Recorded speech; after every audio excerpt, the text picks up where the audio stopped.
اسمي لوكاس مارتان. كنت موظف بسيط بمحل إلكترونيات صغير بمدينة دينفر، كولورادو.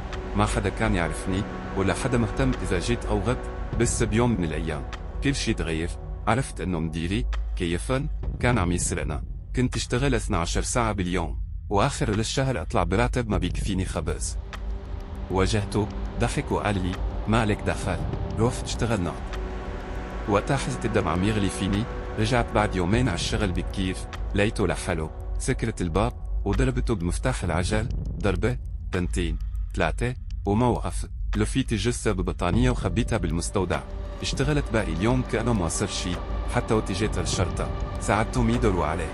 بس الحقيقة أنا كنت السبب، أنا كنت العتل.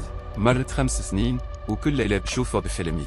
اليوم قررت أبكي، مو لأنه ضميري صحي، بس لأنه تعبت. أنا لوكاس مارتان، وأنا عتلت مديري.